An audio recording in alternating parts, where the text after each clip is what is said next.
Every month, we pick one lucky commenter and subscriber from all of our unboxings, and they win a £100 OnTableTop gift card. And remember to click that little bell, because that really helps us out. Hi everybody, it's Justin from OnTableTop. I'm joined by Gerry, and today we are having a look at a board game from Gale Force 9. It is a Dungeons and Dragons one called Vault of Dragons. Yes. So, what are we looking at here? We're looking at a vault containing mostly dragons. Mostly dragons. Mostly dragons. Mostly dragons. It's funny that. It's exploratory / dungeon delving game. Okay. In Waterdeep. Ah, I see. So.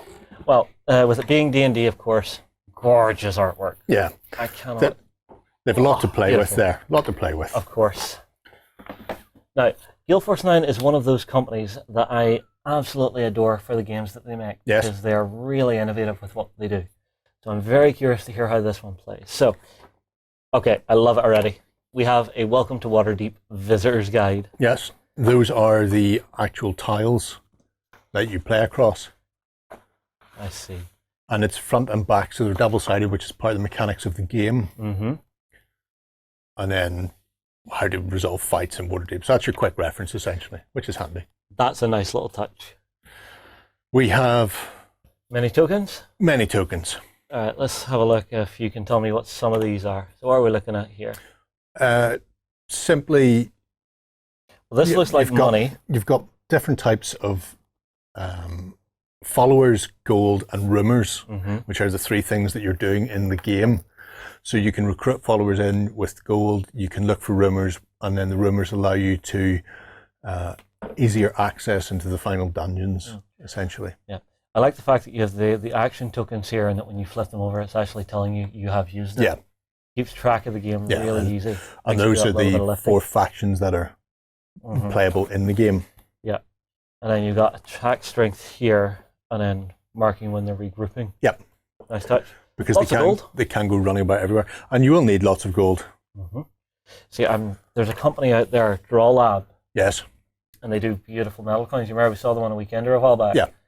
Go to them and see if they make something similar to this and just get a massive bag of gold. Just get a ton of it. Yeah. Throwing it out to everybody. Hell yes. And these are your rumor tokens. So again, these? Yeah. So you have a new rumor, and at the end of the turn, it becomes an old rumor and gets discarded. So it's no longer worth its while anymore. Yeah. We've then got our initiative token and a couple of other pieces here. Who has the initiative? Yes. Then we have our factions. So that's your 4 factions. Okay. This isn't. Okay. We'll get to him in a second. All right. So what is this? So each of the factions. They each get a little bit something different. Yeah, they get their own little sort of play style. And that's your essentially your reference board in game itself. And they're double-sided, but they're the exact same? I believe so, yeah. Yeah, they are. Yeah. Okay, cool. You also get a little bag of miniatures. Ah, so you have minions. Yes, and it's sort of, and it's one for every color of faction. So, you know, depending on who you're playing, you get your own set. So fighters, rogues, mages. Yeah, so we've got little dwarf, we've got old human, wizard, looks to be perhaps an elven rogue. Just the worst, elves. Yeah. That's nice that, you know, they could be chits, but while you're moving them around the table, it's nice to just have a... Just gives you that little bit more flavour. Yeah. And we get 4 bags of these, yeah? We have 1 for each colour. So I'll pop these out the way. What else we got here? We have, let me just get my handy dandy bag opening device here. These are the actual Waterdeep tiles, or these are the how the game mat is played. So when you're moving around, I just do that. You deal out a 3x4 grid. Oh, I see. And that's not including the actual final dungeon with the dragon or your end part in it. I see. So this is where we're going out to adventure. Yeah, so I think these start ones are, so those are actually some of the end dungeons. If you find There we go. So this is Waterdeep itself, and the Vault of Dragons we ignore 2. So the Vault of Dragons, as you can see there, you require 3 secrets to reveal that. And then when you flip it over, it tells you that you need 3 to enter the vault and 20 plus to claim the vault. So just because you found where the vault is, because it's all about exploring, dragons aren't easy to find. But once you found it, it may take a little while to claim it. Yeah, and so you've got little quests and locations to do things. Yeah. And then when I flip these over, do they become a dungeon or just another location? So it should become another location. Or a quest, yeah. That's cool. I like the modularity of this. It's going to give you a lot of replayability. Yeah, because you're not always playing on the same layout, and movement is either vertically or horizontally, not diagonally.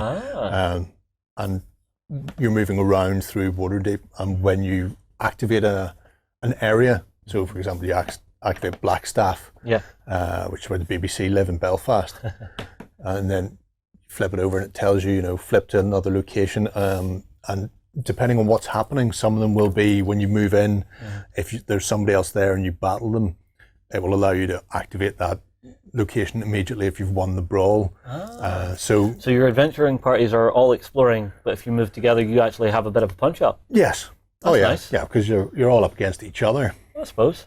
Nobody likes anybody. We've got a nice mixture of dice in here as well. So it's standard polyhedrals plus some casualty ones for your brawling. I assume this is the white dice we're seeing in with skulls? With skulls, because skulls are good. And then you have 2 sets, so treasure cards. I wonder, are there mimics in here? I haven't seen any mimics. Dungeon I'm not saying there's maps, scroll of fireball, healing potions, potion of invulnerability, charm potion, or charm person, giant string, visibility. We've got some rumor cards, jeweled mask. Interesting. Tasty cake. You want some tasty cake? The cake is a lie. You should know look, that. It's right there. Yeah. That cake is not a lie. That cake is right there. I'm not eating that. You can't make me eat that. I'm not eating that. Really? If I was the DM, I would make you eat that.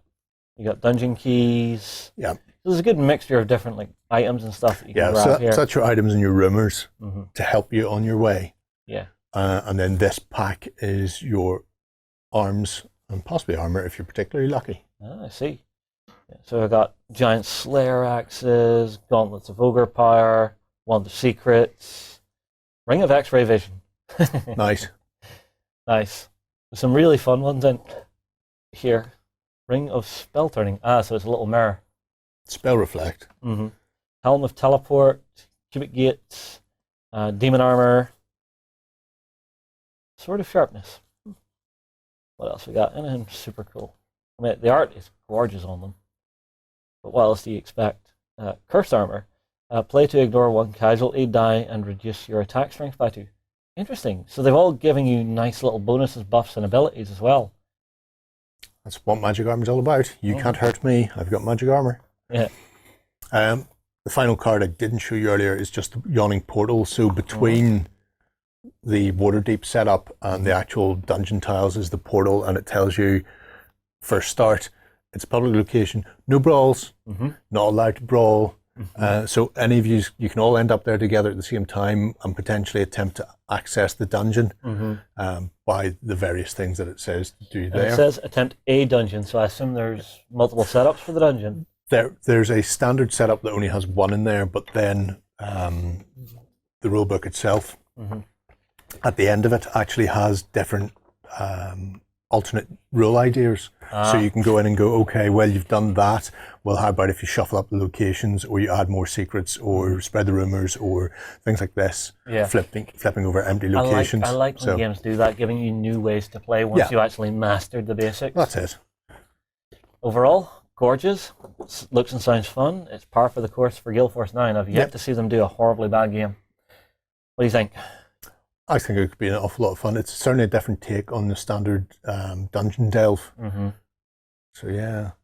Nice light evening. Yeah. Well, it's 90 minutes, so you could hammer out instead of watching Man United play, which is just a terrible waste of your time. Oh, who watches football? It's awful. Football's great, just not Man United. Anyway, everybody, tell you what, get your comments down below. Tell us what you think of Vault of Dragons. Is this your window into the world of D&D for family members who are maybe not so deeply into it? We'll move on. We'll see you again soon. Go ahead and check out our other content on screen now. And while you're at it, why not hit subscribe and remember to ding our dong. Go on, you know you want to click it. Go on.